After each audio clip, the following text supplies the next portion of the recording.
All right, shall we all stand, please, and turn your Bibles in the book of Luke, chapter 22. Luke, chapter 22.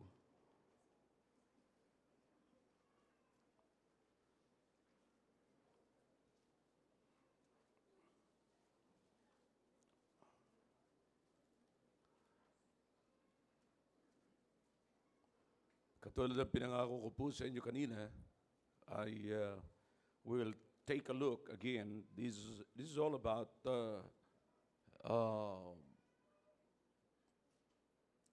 Lord Jesus Christ at may kinalaban mga kapatid sa Calvary or doon sa buhay ng Panginoong Kristo no ang Panginoong Kristo ay binitray ni Judas.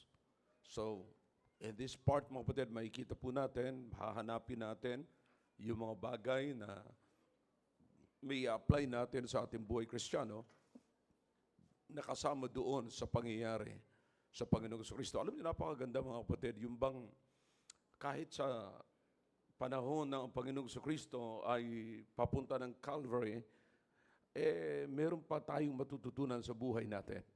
Na dapat po nating titignan, na dapat po nating iiwasan, na dapat po nating bantayan ang bawat isa sa ating sarili. So in the book of Luke chapter 22, we'll begin reading from verse number 1 down to verse number 6. Okay? Are you with me? All right, here's verse number 1. Now the feast of unleavened bread drew nigh, which is called the Passover. Okay, kung medyo naririnig niyo po yung salitang Passover, it's the feast of unleavened bread. Okay?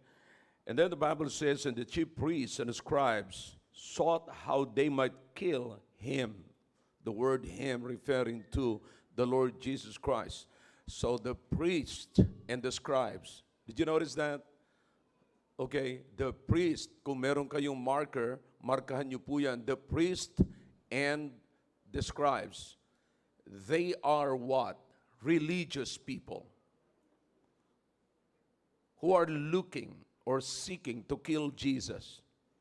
Not the drunkards, not the thieves, but religious people. I don't know. Mukhang wala pa kayo sa kondisyon. Alam niyo, ang nakakalungkot mga kapatid, kapag ka ang against sa gawain ng Diyos ay yung nagkiklaim na sila ay magagawa ng Diyos. See? Ang mga nagpipersecute sa gawain ng Diyos ay yung mga reliyosong tao nagsasabing sila ay sa Diyos. Halos lahat na nakapaligid sa atin, sila nagkiklaim na baka Diyos, pero ayaw nila sa gawain ng Diyos. So you understand that? So, hindi po ito mga kapatid bago. Even during the time of the Lord Jesus Christ, His persecutors were religious people. All right? So, makikita po natin dito the scribes, the chief priests and the scribes sought how they might kill him, for they feared the people. All right? Then entered Satan into Judas, surnamed Iscariot, being of the number of the 12. In other words, one of the 12. Verse 4, and he went his way and communed with the chief priests and captains, how he might betray him unto them. And they were glad and covenanted to give him money. And he promised and sought opportunity to betray him unto them in the absence of the multitude. Now, in the Bible, palagi ho nating sinasabi mo kapatid at tinatanong kung paano binitray or bakit binitray ni Judas ang Panginoong Kristo. Yan po ang madalas nating katanungan. Pero ang Bible ay hindi po nagsasabi ng ganyan o walang reason kung bakit sinabi yan, maliban lamang dito sa binabanggit sa Biblia, and Satan entered into Judas. Alright? And another one is this, nag-conclude tayo na kaya binitray ni Judas ang Panginoong Kristo because of money. But the money was promised after they made the covenant. You see? So, hindi po si Judas ang nag-ask. Yung pong high priest and the scribes ang nag-offer. Hindi po siya nag-ask, but he was offered. Di ba?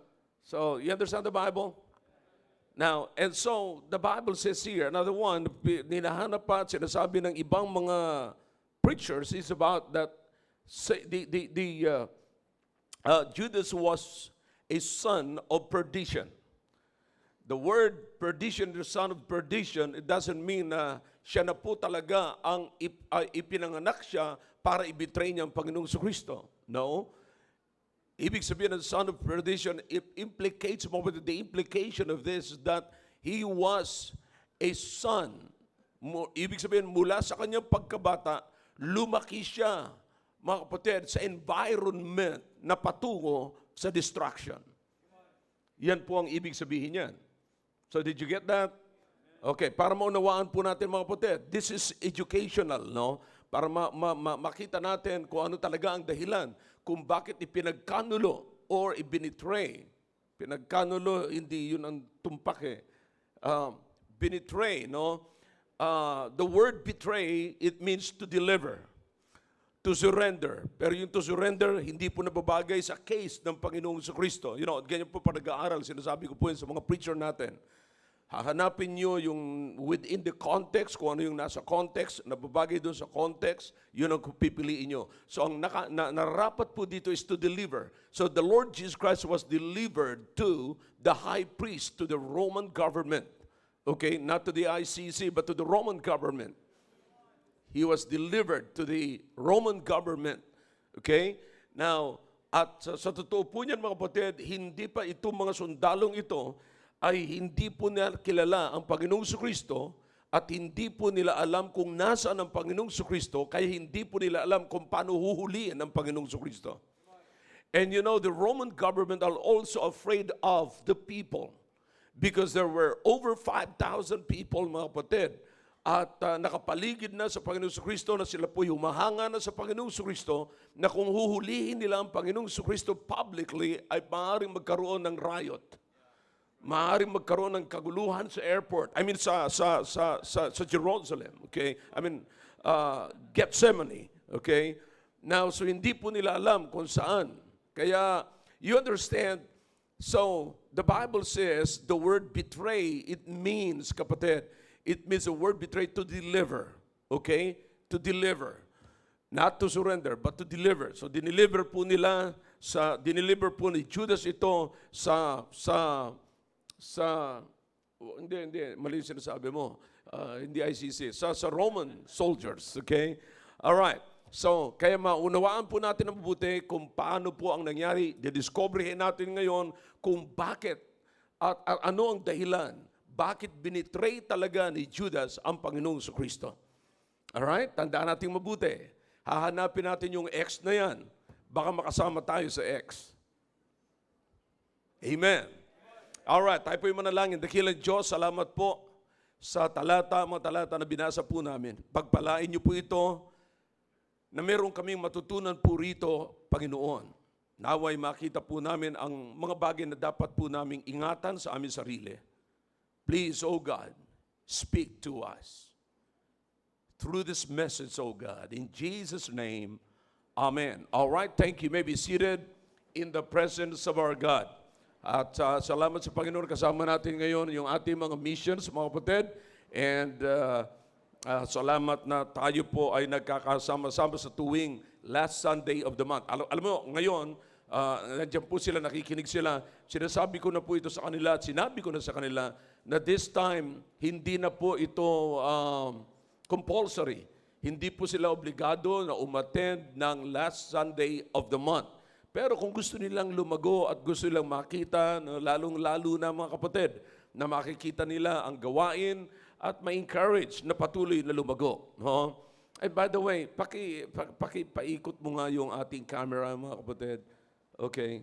Now, operator, pwede bang i-highlight mo si Pastor RJ? Yeah. Pwede ba? Gusto kong makita lamang. Pastor RJ, nandiyan ka? Narinig mo ako, Pastor RJ?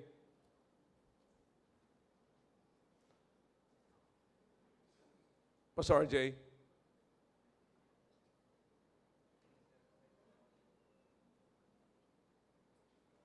Walang gaano. Hindi kita marinig. Maaring hindi naka-ayos. Baka naka-mute. Ano bang problema marahil? Ano si Maki? Okay. Ayan. Naririnig niya ako. Kumakaway si Pastor RJ. Dalawang gwapo yung nakikita ko. Opo, narinig mo. Nasa isang side si Pastor Morfe. Yan. Pastor RJ, naririnig mo na ako? Yes, sir. Yeah. So, kumusta yung mga nangako dyan ng Sunday na magdadala sila ngayong gabi ng mga tao? Wala? May mga mata naman, sir. May mga mata naman po. Amen. Sa inyo, Pastor Morfe. Yes, sir. Yes, sir. Marami naman po. Amen. Amen. That's good. Thank you. Thank you. Yan lang gusto ko malaman. Kasi sabi ko, alamin ko talaga yan. Kaya totoo ako sa ating agreement. Okay? So you see, mga kapatid, this is our attendance at itong gusto ko makita nila. You know, alam nyo, wala na hong ibang pinakamaganda kundi yung ma-encourage natin yung mga preachers, mga kapatid. Kapag ka-encourage ang preacher, encourage, mga kapatid, ang mga tao. Okay? All right, let's go back to the Bible, okay? Huwag na kayong aalis sa upuan ninyo because I want you to learn something from this, okay? Now, so ang hinahanap po natin dito, mga kapatid, is why Judas betrayed the Lord Jesus Christ.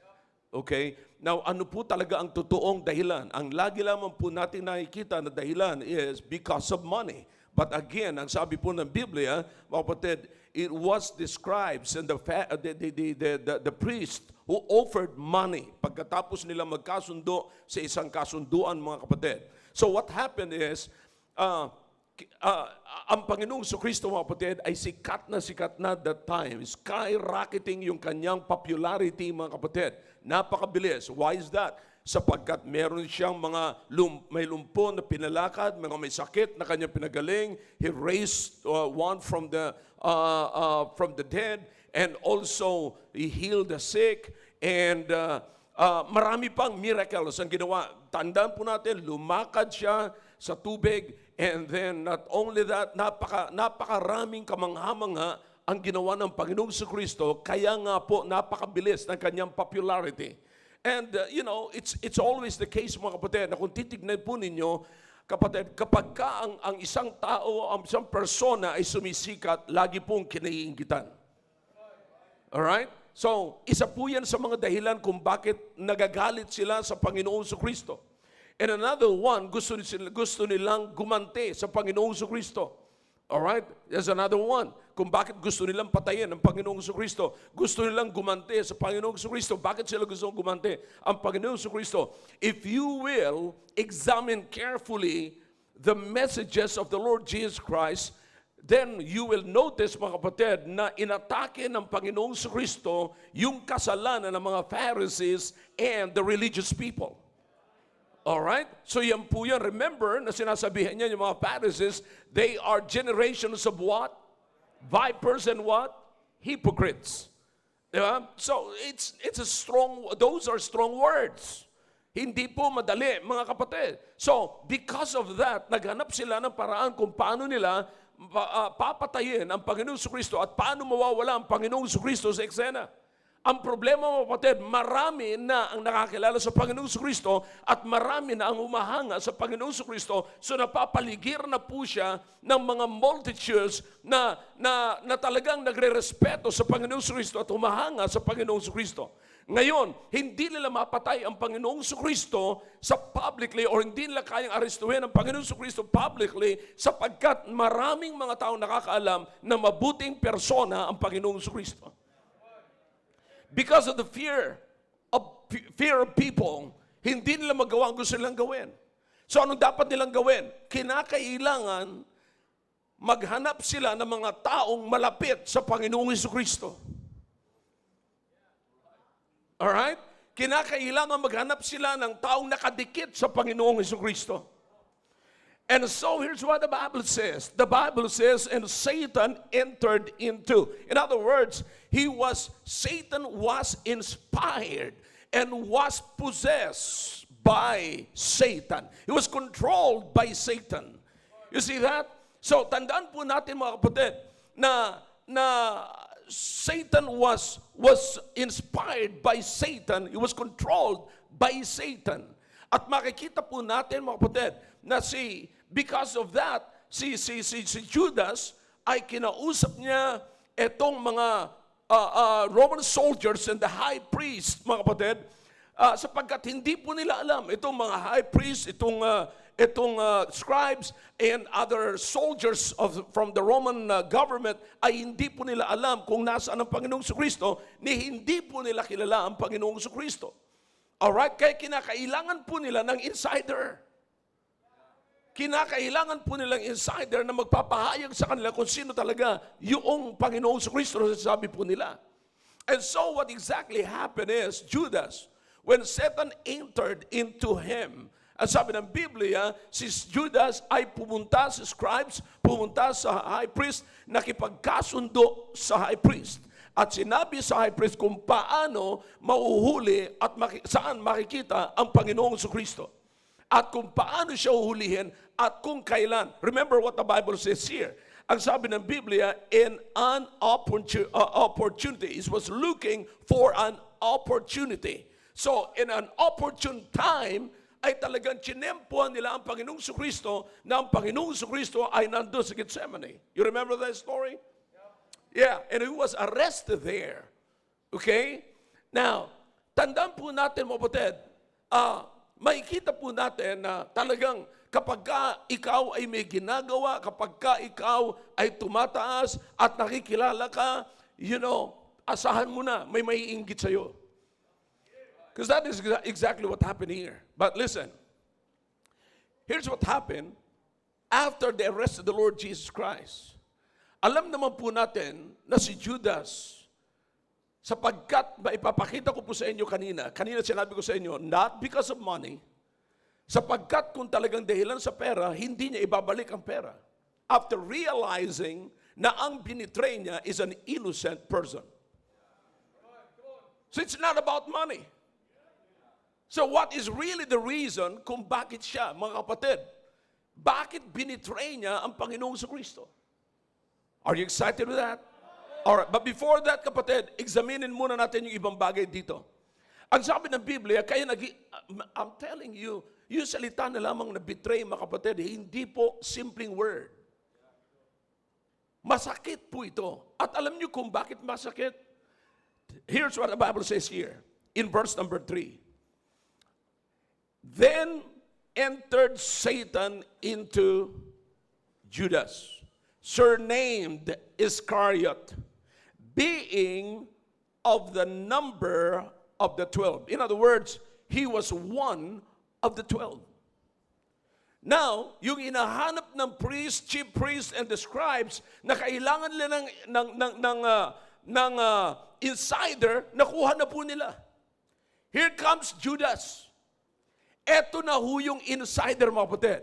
Alam niyo kung bakit masakit, mga kapatid, ang betrayal?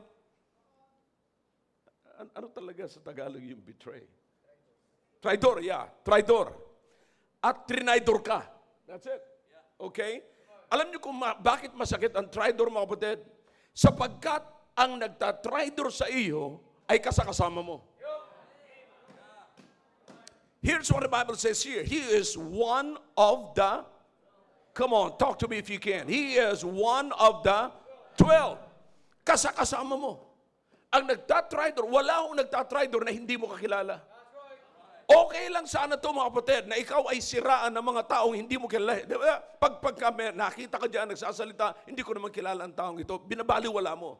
Pero kapag ka nagsasalita, laban sa iyo ay kakilala mo at kasama mo at nakakalungkot, kaapelido mo pa. Yeah. Yan ang masakit. Yung katrabaho mo pa.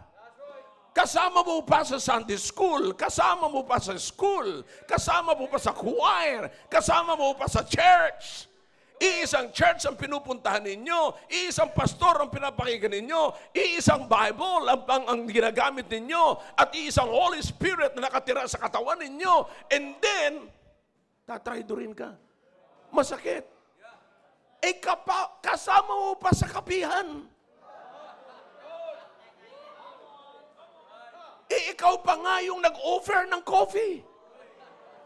Ikaw pa yung nagpakain ng pansit na walang protein. It's all carbohydrates.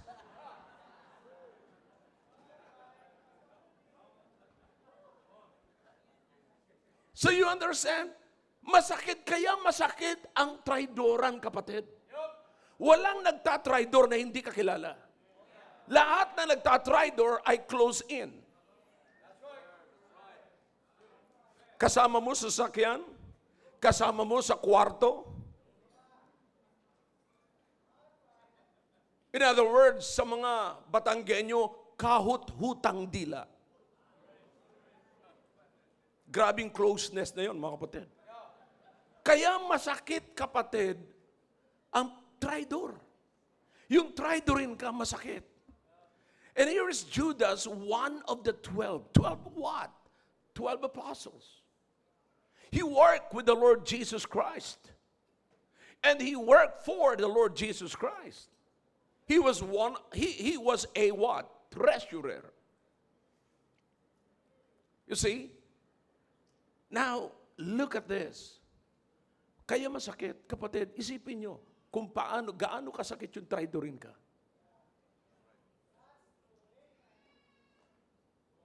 Kapatid, tandaan po natin, matagal nang kasama ito ng Panginoong Jesucristo. For 3 years, just imagine. Okay? And notice what the Bible says here. In other passages, mga kapatid, like in the book of Luke, in the book of Matthew, and the book of John, you'll notice that Judas was not a traitor. But the Bible says he became a traitor. Now, this is so important, mga kapatid. Because if he was a traitor from the very beginning, the Lord will not trust him. You don't trust anyone na alam mo na, kapatid, na traidor. Pero ang sabi ng Biblia, naging traidor siya. Hindi siya traidor from the very beginning. Pero siya ay naging traidor. Now, listen to me now. I hope I'm talking to somebody here tonight na maaaring nangyari sa iyo ang bagay nito. Matagal kong kasama yan. Kasama ko sa tulugan, kasama ko sa kainan, pinatira ko siya sa bahay, binibigyan ko siya ng pera, pinasuot ko siya ng damit, and yet, nagawa niya pang sabihin sa akin ito, ano ang nangyari? Bakit? Bakit? Yun din ang tanong ko dito eh. Oh, Jude, paano nangyari ang bagay na ito? So you understand, kapatid? Now listen. So, here's the Bible says, wala akong sinabi ang Biblia patungkol sa bagay.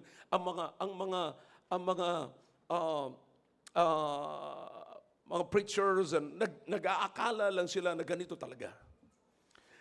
At dahilan sa pera. But listen, para lamang malaman ito, mga kapatid, you have to examine this passage right here.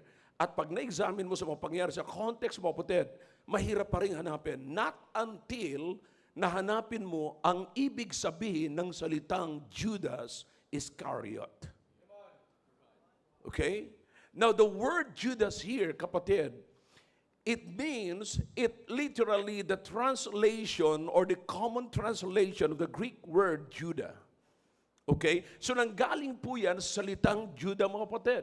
Actually, si Judas, kapatid, listen now, si Judas ay, ito po ay, ang salitang Judas is very familiar name. Kumbaga sa atin, John, mga ganon, mga familiar name yan, mga kapatid. You see, Wilfredo, mga familiar name, mga common name, mga sikat na pangalan.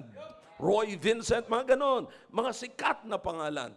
Hindi mo basta-basta makikita yung salitang Hill, mga kapatid, kasi yung salitang Hill, may karugtong yan, Gilbert or mga ganon. So, Gelgota, and so, makikita nyo mga kapatid, kakaiba to pangalan. Judah is a common name sa lugar po, Judah is a common name sa Judah. Alright?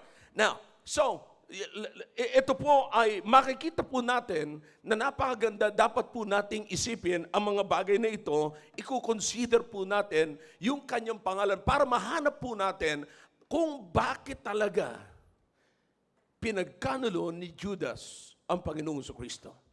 Now, that's the name.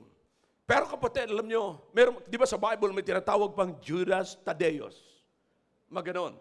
So, yung Judas is a common name, pero may karugtong. Yun ang nagiging dahilan kung ano yung, kung bakit iba sila, iba dito sa Judas Iscariot and Judas Thaddeus, magkaiba. Judas Thomas, magkaiba. Okay? Now, so, pero alam ko mga kapatid, yung iba sa inyo rito, dahilan sa nangyari kay Judas Iscariot, ayaw nyo ng pangalanan ng anak ninyo na Judas. Sa Mindoro nyo lamang po makikita yan.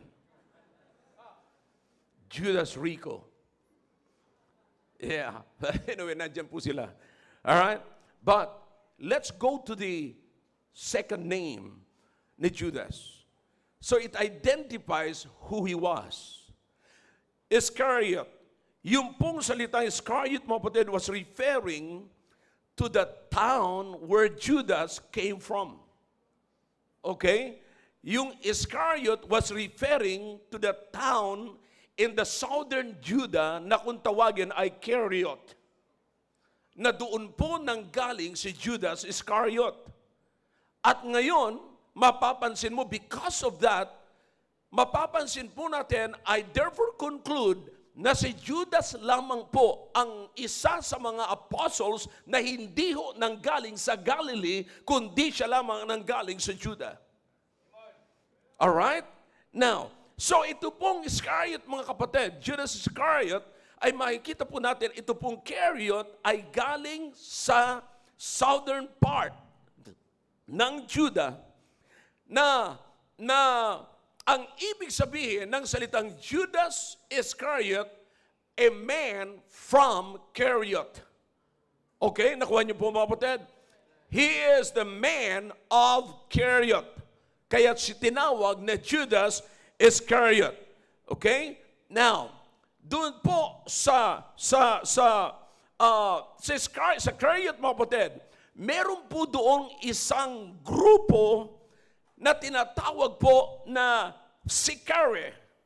Okay? Sicarii. Na kung familiar kayo sa mga movies na Sicario, alam nyo ang ibig sabihin niya. Assassin.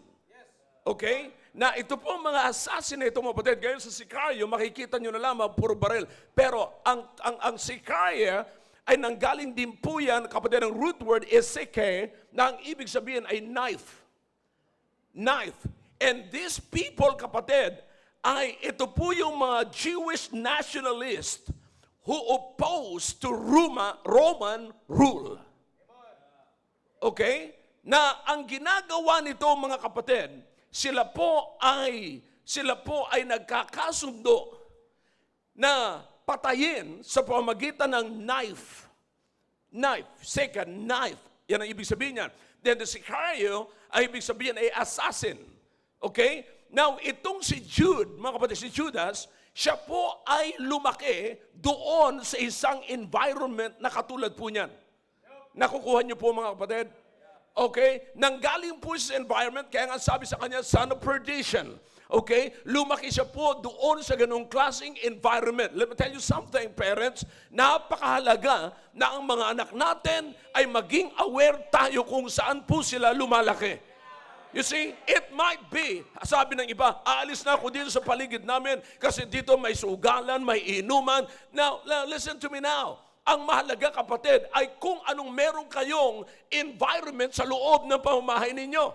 Listen, I'm telling this to the parents, mga kapatid, na mahalaga na bibigyan ninyo na magandang environment ang inyong mga anak, ang inyong pamilya. You should not only provide food and shelter, but you should provide a godly environment. I'm not talking about outside the home. I'm talking about inside the home. Abay, sabi nila, kasi ang labas kasi namin iba eh. No, may nakita ko, mapatid, napaka-peaceful. Diyan lumaki sa Forbes. You understand what I'm talking about? May problema pa rin eh. Bakit? Ang problema ay nasa loob ng tahanan. You see? Now listen, be sure, kapatid, na wala kayong hudas na pinalalaki sa loob ng tahanan ninyo. Tandaan po natin, ang Judas na ito, mga kapatid, ay hindi naging Judas, hindi po siya naging traitor from the very beginning, but he became a traitor. In other words, he grew up. Habang lumalaki, may nadidevelop po sa buhay niya. Something na hindi po niya dapat lakarin, mga kapatid. I hope you understand. You're following the point, mga kapatid. Okay? Now, listen. Hindi, lumaki po siya, mga kapatid, sa kapaligiran ng mga assassins, mga kapatid. You see? Now, listen, sa kapaligiran ng mga opposers sa government ng Rome, sa pag-rule nila over the Jewish people. They were the nationalists who opposed the Roman rule. Okay? Now, here's again, kapatid. Be careful. Be aware, parents.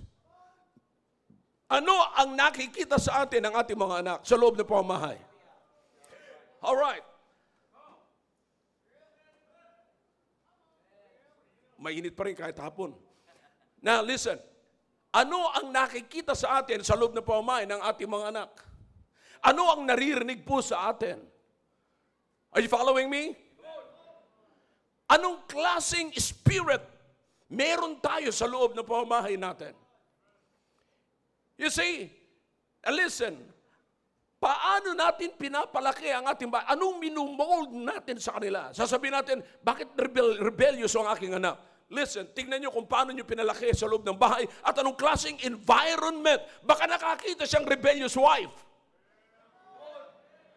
Baka nakakita siya ng abusive husband. Baka nakakita siya ng isang manipulator sa loob ng pamamahay. Paano ho nangyari ito, mga kapatid? And so, makikita po natin na si Judas, kapatid, yung kanyang betrayal ay nandun po siya sapagkat ang Keriot, kapatid, yan po ang lugar na kilala, mga kapatid, na sentro ng rebellious people at revolutionary group na kung tawagin ay Sicarii. Okay? Sicarii. Na yan po ay, sa pelikula sinasabi ko sa inyo, Sicario. Na ang ibig sabihin ay assassin. Inuulit ko, ha? Itong Keriot ay sentro ng lugar ng mga revolusyonaryo at mga rebelde na grupo na kung tawagin ay Sicario. Okay? Now they violently opposed the Roman occupation and they used daggers. They used daggers. Sicae, S-I-C-A-E, Sicae, to assassinate Roman officials and Jewish collaborators. Yan po ang trabaho ng grupo na ito. Alright, tandaan nyo, dyan po lumaki si Judas. Now, sapagkat dyan siya lumaki, galit na galit siya, ngayon dumating ang Panginoong Jesucristo. Follow me carefully. Huwag sumakit ang ulo ninyo. Napakasimple ito. Dumating ang Panginoong Jesucristo at narinig niya ang mensahe ng Panginoong Jesucristo. Na ang mensahe ng Panginoong Jesucristo ay kanyang ino-oppose ang mga Romans, not because they're Romans, but because of their corruption. You see, most of the preaching of the Lord Jesus Christ is not against Romans, but against sin. See, tandaan niyo sinabi ko kanina, na kaya gusto siyang patayin sapagkat yung mga Roman soldiers and those collaborators, mga kapatid, the scribes and the high priest, okay, they seek revenge against the preaching ng Panginoong Kristo. All right? Now, so because of the preaching of the Lord Jesus Christ, Judas thought that eto na, nakasumpong na tayo ng kakampi. At ang kakampi natin ito ay meron siyang divine power. Imagine, he can heal the sick, he can raise the dead. So nakita niyang lahat lang yan, na kung ito ang gagawin ng Panginoong Kristo, nakakampi ng mga sikari, okay? Nakakampi, ay madaling magagapi yung mga abusadong Romanong sundalo na nagtitake advantage against the Jewish people. Alright, are you following me? But here's the thing, kapatid. You go to the book of Matthew. Let's take a look. Matthew chapter 5. Matthew chapter 5. Listen, everybody. All right, heads up. Bago po tayo pumunta rito sa Matthew chapter 5. Ito po ang nangyari, mga kapatid. Dahilan sa narinig ni Judas, ang ginawa po ni Judas, nag-sign up siya. He became one of the 12. For one reason, na nakita niya na ang preaching ng Panginoong Kristo is almost the same with their purpose, with their motives. Okay? Nakuha niyo, mga kapatid? Because ang Panginoong Kristo ay nagpipreach against sin. Ang Panginoong Kristo ay nagpipreach against hypocrisy. Alright? Sabi ni Judas, eto na. Sasama ako dito. Thinking na nakakuha na siya ng kakampi. But, hindi yung naglaon, mga kapatid. Narinig niya, nung inipon na being one of the 12 na siya, in other words, he was one of the disciples of the Lord Jesus Christ. Alright, are you with me? Then tinipon ng Panginoong Kristo ang kanyang mga disciples at nagsalita siya sa kanyang mga disciples. He started his preaching from the words, blessed. Di ba? Blessed. But, karugtong po niyan, sa salitang blessed na yan, dumating po siya, mga kapatid, sa verse number 44 of chapter 5. Alright?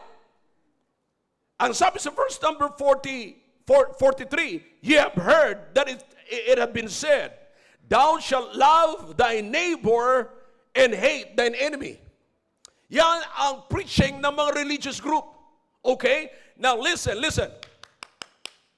Etong preaching na ito, na naririnig niya sa mga high priest, sa mga scribes, and sa mga religious people, anong naririnig niya? Naririnig ni Judas.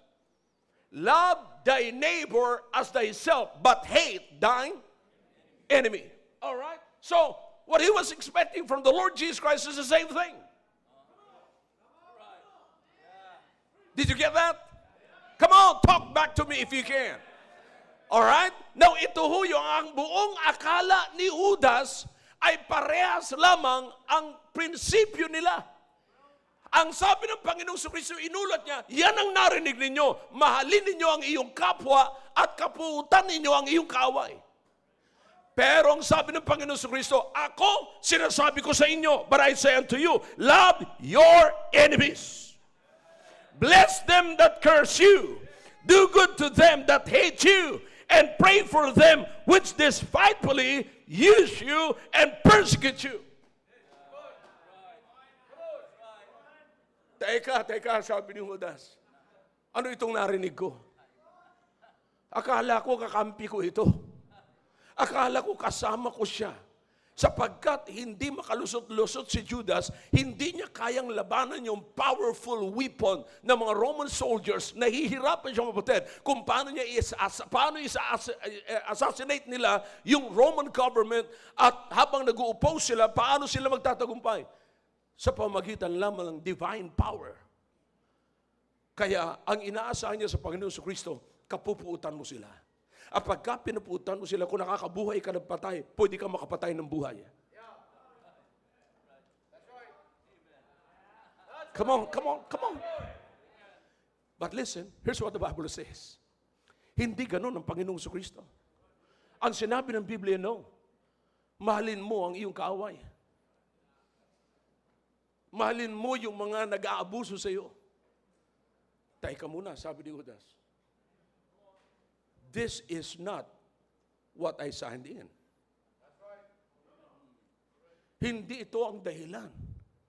So kapatid, look at his divine disappointment. Kapatid, look at this.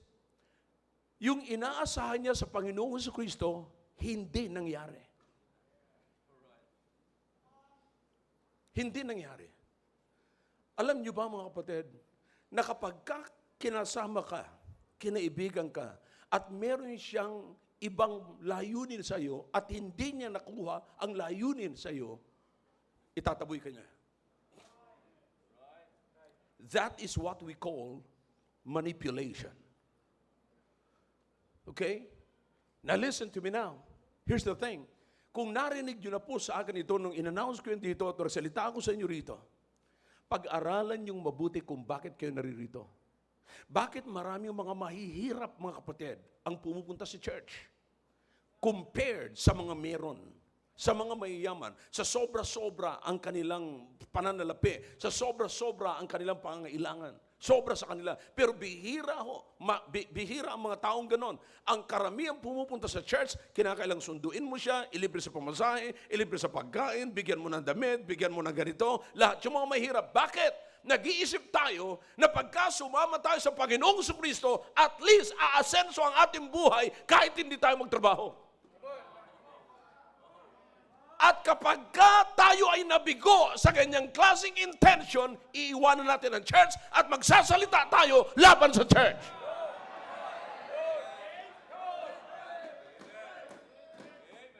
That attitude is Judaism. Nauunawaan niyo ba mga kapatid, na may pagkakataon sa buhay natin na tayo rin, kung si Judas ay pinasukan ni Satanas, tayo naman ay pinapasukan ni Judas. Nakukuha natin yung attitude ni Judas, na pagka meron kang kasama, kakasamahin mo, kakaibigan mo, at gusto mong i-manipulate yung kaibigan mo. Now notice, tapusin ko muna itong kay Judas, kapatid. Alright? Are you still with me? Now listen. Here's the thing. Nung ma-realize ni Judas, teka lang, aba, hindi ito ang dahilan kung bakit sumama ako dito. Ang buong akala ko, kaya ako sumama rito, ay kontra din siya sa Roman rules. Kontra siya sa ruling ng Rome. Ayaw niya. Kaya sabi niya, kaya ako sumama, thinking or hoping na gagamitin niya ang kanyang divine power para magapi ang maling governance ng Rome. But you know what? Hindi. So, nabalitaan niya ngayon na grabe na, nakalistahan na number one most wanted person ng Rome is the Lord Jesus Christ. Pumunta siya. Nag-report siya sapagkat hindi alam ng Roman government kung paano mahuhuli ang Panginoong Jesucristo, saan siya mahuhuli at kung kailan. Remember what the Bible says here. He was looking for an opportunity. Did you get that? Okay. Naghahanap siya ng opportune time para mahuli ang Panginoong Jesucristo. Kaya nga po, mga kapatid, nagkasundo-sundo sila. Okay? Now, listen, again, this is not about money. Okay? Now, tingnan niyo mabuti ang sitwasyon. Alright? You ready for this? Ang betrayal ni Judas sa Panginoong Jesucristo is this. Nilagay niya ang Panginoong Jesucristo sa sitwasyon na hoping na pagka hinuli siya, gagamitin niya na ang kanyang divine power para pagpapatayin ang mga kaaway ng Sicaria.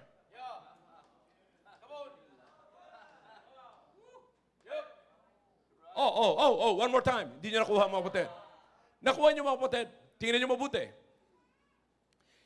Walang iniisip si Judas na ibibenta niya ang Panginoong Kristo. Pero ang nanatili sa kanya na siya ay isang son of perdition.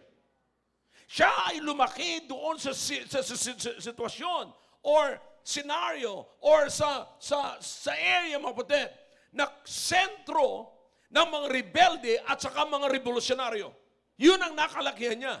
Na ang kanyang mga magulang ay against sa Roman ruling, ang kanyang mga kamag-anak ay inapi. Doon siya pinalaki sa ganung klase. Pinalaki siya, mga kapatid. In other words, sa sama ng loob. Para maging rebelde ang bata, kwentuhan mo lagi yan ang sama ng loob. Alam mo yun, si Pastor, ganitong ginawa yan sa atin. Alam mo si Roy, ganito ang ginawa niyan. Alam mo lalo na, ito rin si Sip yan, si Noel na yan. Yan, ganyan yan. Yan. So you understand what I'm talking about? So, ang mga magulang nagkikwento sa kanyang pamilya at pinaparanig sa kanilang mga anak ang tungkol sa pagre-rebelde. Kaya yung kanilang mga anak lumaki sa church pero rebelde. Come on, talk back to me if you can. You're getting some point here? Kasi nakikita niyo yung mga anak ninyo, wala namang kinalaman, pero bakit galit siya sa isang tao na hindi niya magkilala? Bakit? Kasi naririnig sa loob ng pamilya. You know, ang nakalakihan. Kaya ang bilis ni Judas makapag-isip. Okay, akala ko kakampi kita. Yung pala hindi. Ngayon, akala ko pagkaaway papatayin. Pero ngayon, sasabihin mo pang love your enemies, ano ka? Hindi ganyan kami.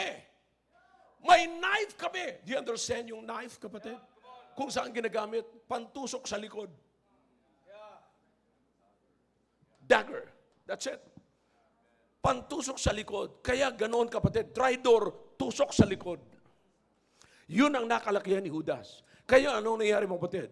Inilagay niya sa sitwasyon ang Panginoong Kristo na buong akala niya, gi-give up ang Panginoong Kristo. Na pagka inilagay siya ni Judas dito, alangan na, huhulin, wala akong kasalanan. Bakit niyo ako papatayin? Bakit niyo ako, sasabihin ko sa inyo, naalala si Peter? Nung inaresto ang Panginoong Kristo, ano ginawa niya? Inugot niya yung sword at tinaga. Yung isang sundalo, mabuti lang, hindi sa liig. See? Anong nangyari? Nasabit lang, mga kapatid, saan? Sa tainga. See that?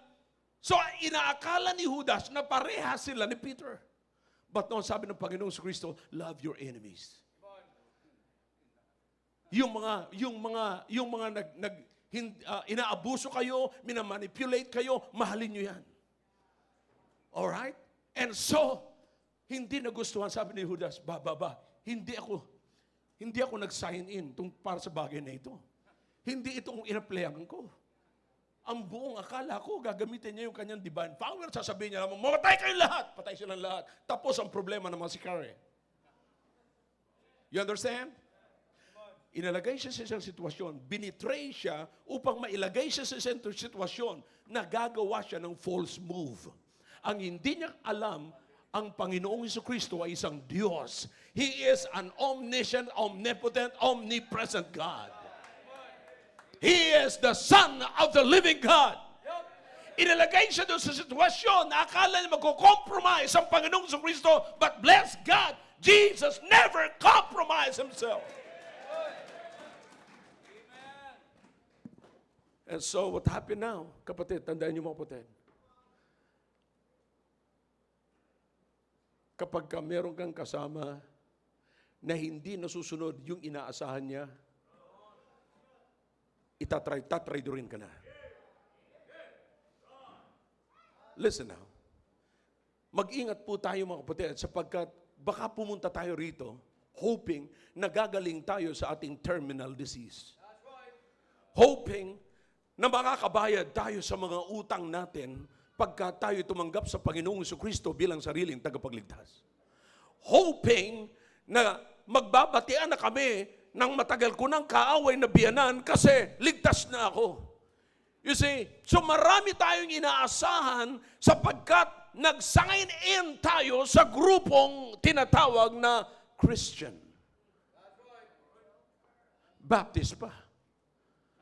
Pero kapatid, tandaan nyo, sabi ko nga po sa inyo, ang traitor ay wala, ay hindi yung wala sa grupo mo, kundi kapamilya mo. Insider. And so, that is exactly what happened sa betrayal ng Panginoong Kristo. Kung bakit at kung paano siya binitray. Did you get that?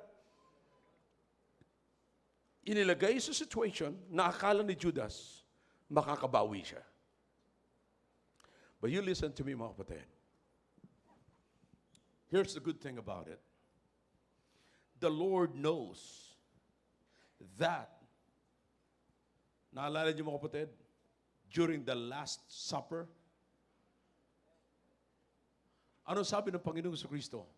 One of you will what? Betray me. This will happen.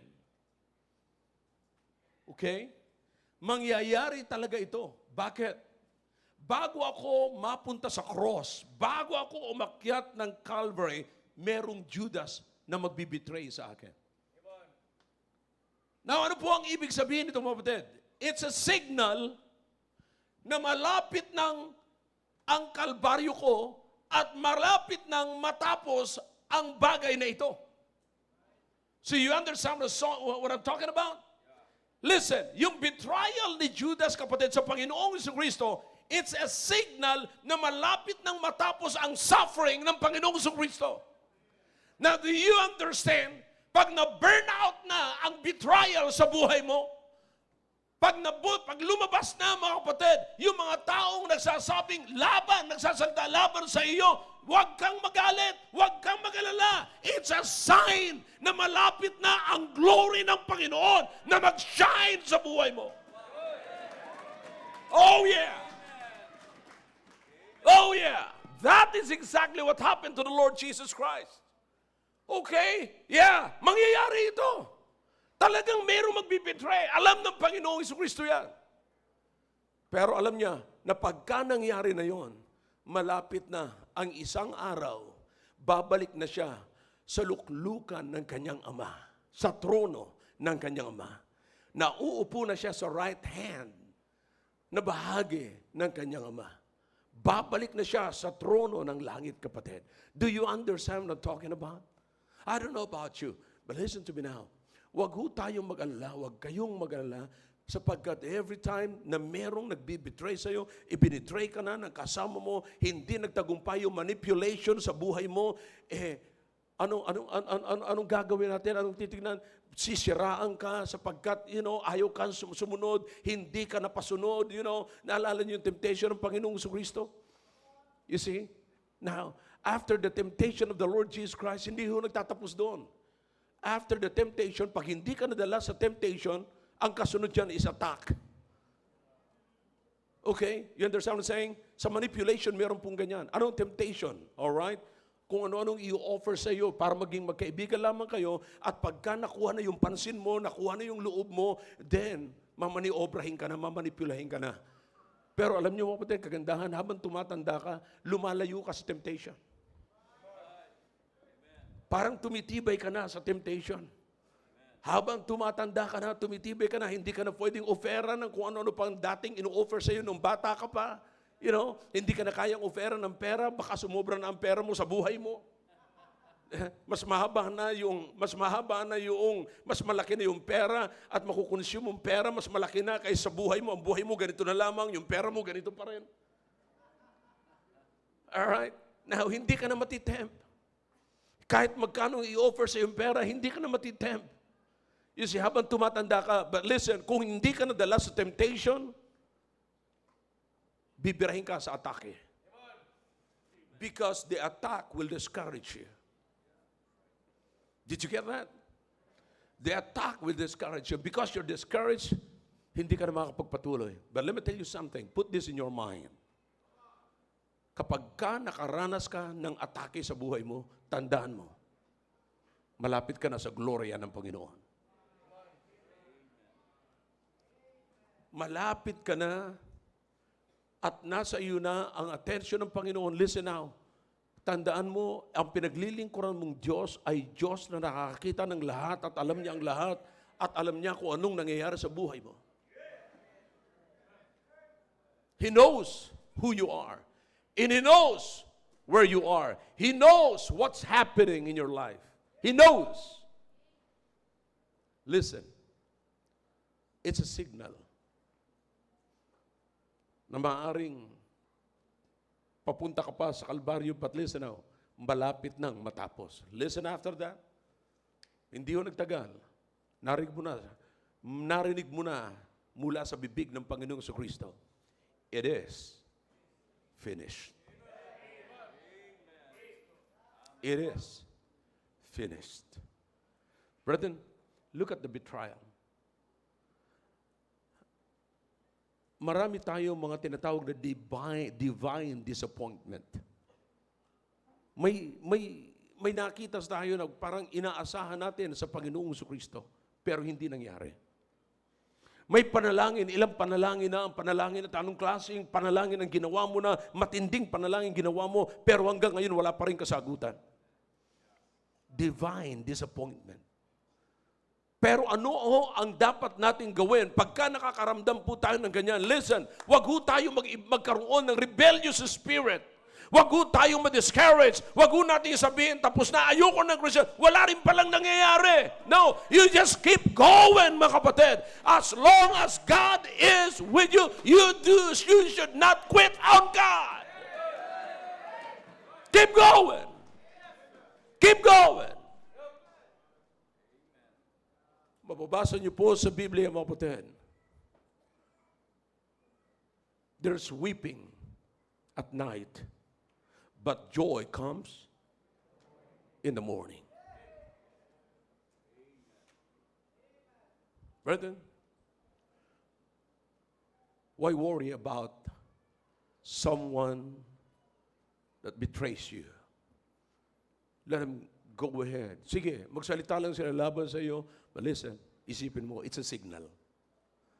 It's a signal that God is going to do something in my life. Tandaan nyo, kayong nakakakilala sa sarili nyo. At ang Diyos ang nakakakilala sa iyo. Listen now, ang mga takot lamang sa mga ganon, yung mga naghahanap ng validation ng tao. Listen, gusto mo bang i-validate ka ng isang taong makasalanan din? Minsan, masyado tayong addicted sa puri ng tao. Masyado tayong addicted sa tapik ng tao na alam mo, ang galing mo, ang galing mo, ang galing mo. Yeah. Masyado tayong addicted sa puri ng tao. Masyado tayong addicted. Sinasabi ng tao na, alam mo, ang ganda mo. Alam mo, bagay sa iyo yung ganyan. Ang masama pa nito, alam mo, bagay kayo.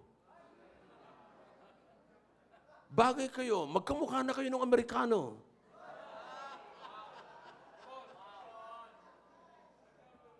Kaya pag nababanggit yun, sabi naman niya, umiikot yung uso eh. So you understand, brother? Masyado tayong naghahanap ng validation ng tao. Kapatid, here is the word. If you know this word, kapatid, you're set. Hindi ko na kailangan ng validation ng tao. Hindi ko na kinakailangan kung ano pa man ang sasabihin ng tao. That's why you're always prone to manipulation because you're seeking validation. Did you get that? You are prone to manipulation because you're seeking human validation. Listen, ano sabi ng Biblia? This, all scriptures is what? Inspired by God, approved by God, Ba't kinakailangan mo pang approval ng tao kung sumusunod ka sa prinsipyo na approve na ng Diyos? Pag ginawa ko itong approve na ng Diyos, therefore pag nakita sa akin ito, approve na ng Diyos ang buhay ko. Why should I seek validation of man? Sino man pong mga tao, tandaan niyo po ito, nagba-validate sa iyo, the same person that will manipulate you.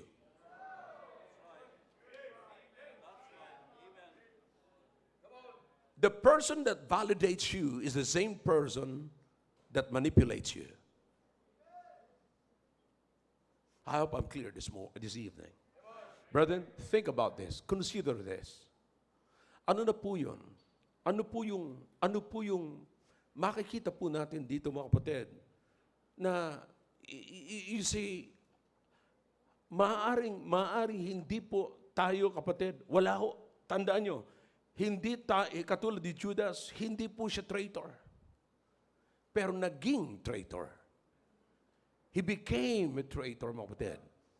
Because of his motives, pero wala ho siyang ways, pamamaraan. Okay? Now, ang naisip niya, mga kapatid, is where he grew up.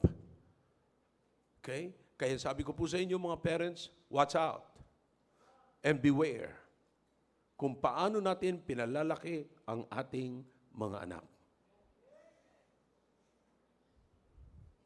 The way na magsalita ang ating mga anak, very provocative. Bakit? Ang naririnig sa atin ay very provocative. We're using words. Sabi ko nga sa inyo, listen, it's sad, na gumagamit tayo ng mga words na hindi para sa kapatiran natin. Ginagamit natin yan para sa kaaway natin. It's so bad. So sad. That's why. It's sad because it's bad. Am I clear to you this evening? Think about this tonight. Consider, mga kapatid, again, you are prone to manipulation because you're seeking validation. Same person that validates you is the same person that manipulates you. I hope this is clear. Brethren, here is Judas, being one of the 12, an insider who made an inside job. Siya lamang ang may kakayanan na gumawa noon sapagat insider siya. Listen, divine disappointment should not motivate you to get away from divine assignment. Each of us, kapatid, ay meron tayong divine assignment. Divine assignment. See? Ano yung trabaho natin para tayo bilang isang Kristiyano is to promote the name of the Lord. Is to promote. You read again the book of Matthew chapter 5. You see, sometimes yung ating divine disappointment nagpapatanggal sa ating divine appointments and divine assignments. Divine disappointments became the reason kung bakit napapalayo tayo sa Panginoon at nagiging disappointed tayo, mga kapatid. Kaya nawawala na tayo doon sa appointment ng Panginoon. Nawawala na tayo, in-appoint tayo ng Panginoon para, look at this. Now, I'm done now. Because of your divine disappointment, nawawala ka sa divine appointment. At ano yung appointment mo? Be a brother's keeper. Pero sa halip na maging divine o the brother's keeper ka ngayon, hindi ka naging brother's keeper. Bakit? Dahil sa divine disappointment. Ano yung disappointment mo? Hindi mo nakuha at nagawa at hindi mo nakuha yung inaasahan mo doon sa kinakasama mo. Divine disappointment. Pero nawala ka na sa divine appointment. Ano yung appointment mo? ingatan mo, alagaan mo, i-disciple mo. Pero sapagkat meron ka nang inaasahan sa kanya, sapat dinidisciple mo siya, umaasa ka na meron balik yun. Hindi mo nakuha yung gusto mo. So it became divine disappointment. But brethren, we need to go back to where God wants us to be. Don't be Judas. I said, don't be Judas. He's one of the 12. He's one of the 12. Close to Jesus. Tandaan niyo kapatid, ang nagtatridor, yung close. Huwag na tayo magtridor. Amen? I hope this message is clear tonight. Let's consider, kapatid, consider na kung ano yung appointment natin sa Panginoon, tatapusin natin. But listen to me now, wag in every leadership, if you're doing something for God, tandaan niyo mga kapatid, there is always an opposition. And an opposition, whenever na ang opposition ay nagsimula ng mag-oppose at gawin niya na ang kanyang papel bilang opposition, tandaan niyo po yan. Ang ibig sabihin niyan, ginagawa mo ang tungkulin mo sa Panginoon at malapit ka na sa gustong mangyari ng Panginoon sa buhay mo. And that's something, brethren, huwag tayong matakot sa ganung klaseng sitwasyon. It's a signal that you're close. It's a signal na malapit ka na sa isang pagkakataon na katulad sinabi ng Panginoong Kristo, it is finished. The battle is over. Hallelujah. Amen. Shall we all stand, please? Father, thank you for your words. Thank you for the message. Now again, speak to your people. Kausapin niyo po ang bawat isa. Mag-ingat po kami sa manipulation, Panginoon. Kausapin niyo po. Salamat sa pagkakataon pong ito, narinig po namin yung sahing ito. Please continue to speak to us. Your heads are bowed, your eyes are closed. God is speaking into your hearts through that message. Then let's do something. Let's talk to God.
Muli po, O Diyos, nagpapasalamat kami sa ginawa niyo po sa aming kalagitnaan. Salamat na nakikita niyo po ang bawat pamilya, individuals na nandito po, Panginoon, ngayon, tiklop-tuhod na lumalapit po sa inyo. O Diyos, salamat na meron po kayong nire-reveal sa buhay po namin ng mga nangyayari. Ito man po ay masakit sa amin. But oh God, if this is a signal to another level of life, a level of Christian life that you want us to be, it's a great blessing to us. Thank you, O God, na sa ganitong pangyayari ay hindi po kami magpapanik sapagkat meron kaming isang buhay na Diyos na alam niya ang dulo namin ay isang expected end. Not an accident. Ito po'y hindi lingid sa inyong kaalaman. Ano man ang nangyayari sa amin. Thank you, O God, na ipinakita niyo po sa amin ang mga bagay na ito. Please, continue to speak to your people. Sa mga churches na kasama po namin ngayon, nawa po'y makita po namin ang lahat ng mga bagay na ito. Ito po ang aming samot dalangin sa pangalan po ni Jesus. Amen. All right, thank you. Back to your seat.